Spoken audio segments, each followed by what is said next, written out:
Today, we're taking a deep dive into the world of access control. Access control, huh?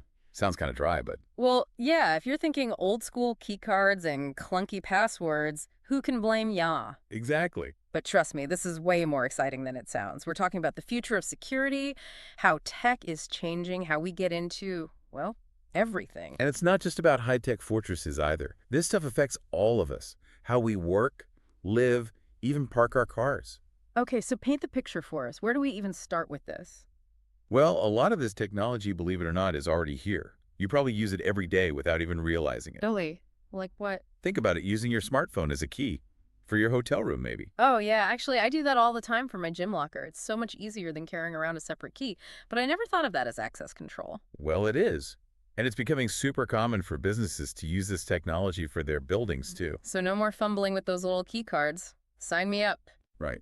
Plus, no more worrying about losing them. And I'm guessing it's got to be more secure than a regular old key card, right? I mean, it's not like someone can just go and make a copy of your phone. You got it. Way more secure. Plus, administrators can instantly grant or revoke access remotely, set specific times for entry, even get notifications if something seems fishy. Wow. So it's not even just about convenience, a whole new level of security. Exactly.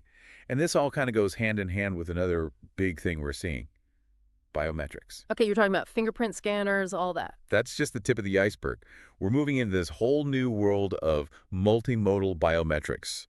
Basically, it combines a bunch of different identifiers for even tighter security. Multiple identifiers. So like more than just my fingerprint. Right. Imagine this. You walk up to a door, the system scans your face, then checks your voice, maybe even analyzes the way you walk, all in a few seconds. Okay, now that sounds like something out of a sci-fi movie. It might sound futuristic, but it's becoming more and more common, especially in places where security is critical, like government buildings, data centers, even hospitals. Yeah, I can definitely see that. So we've got smartphones as keys, buildings that can recognize our faces.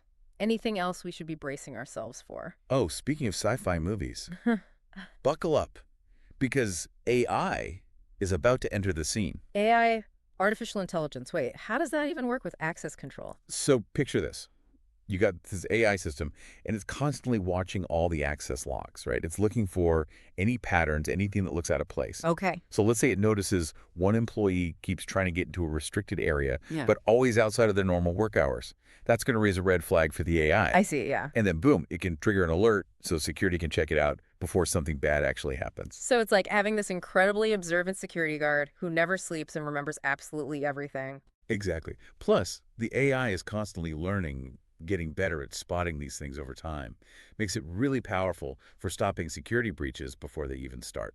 So we've got AI practically reading minds, predicting security risks before they even happen. It's pretty amazing, but I don't know, kind of makes you think, if it can track and analyze all this data, what about our privacy? The million-dollar question, right? It's something we absolutely have to consider as access control gets more sophisticated. Can't let these advancements come at the cost of our privacy. It's like this constant balancing act, We want the security, but not if it means feeling like we're always being watched. For sure. And that's where transparency is so important.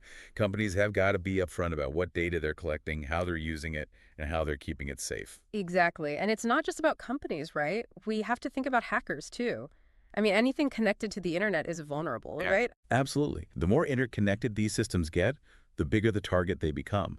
Companies need to be ready for that. Invest in top-notch cybersecurity to protect against attacks and breaches. It's like a never-ending race, huh? Technology advances, threats advance. But all this data these access control systems are collecting, it seems like it could be used for more than just security, right? You're on the right track.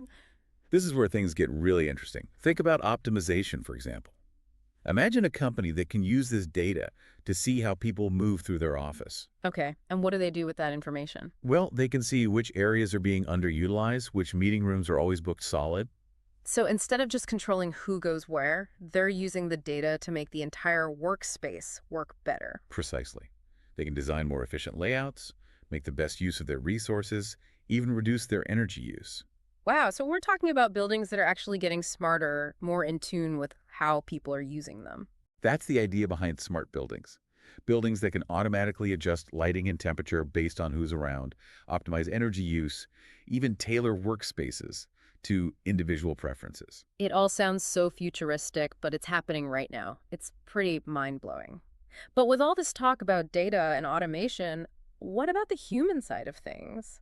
Are we going to end up in a world where buildings are run by robots and there's no room left for human interaction? It's a question that comes up a lot, Hmm. and it's a valid concern, but technology shouldn't be about replacing us, it should be about helping us. So it's not about humans versus robots. It's about humans and robots working together. Exactly. Think of it this way. If we can automate the boring, repetitive stuff, it frees us up to focus on the things we're actually good at: creativity, strategy, building relationships. And no robot can do that for us. At least not yet, anyway. Exactly. We need that human touch. And that's where I see the true potential of access control, creating spaces that aren't just secure and efficient, but also more enjoyable and people-centric. I like the sound of that. Well, we've covered a ton of really exciting stuff today. For our listeners who are just starting to wrap their heads around the future of access control, what's the one big takeaway you want them to remember? It's simple.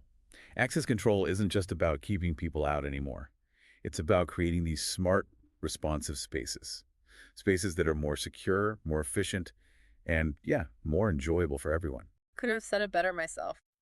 Sounds like we're on the verge of a future where our buildings are working with us, not against us. Exactly. And I think it's going to be pretty amazing. Well, on that note, we'll leave you to ponder the possibilities. It's been a fascinating deep dive into the world of access control today. A huge thank you to our expert for joining us and sharing these amazing insights. And for all our listeners, if you're ready to explore access control solutions for your business, check out Continental Computers. They're leading the way in this field. Until next time, keep exploring.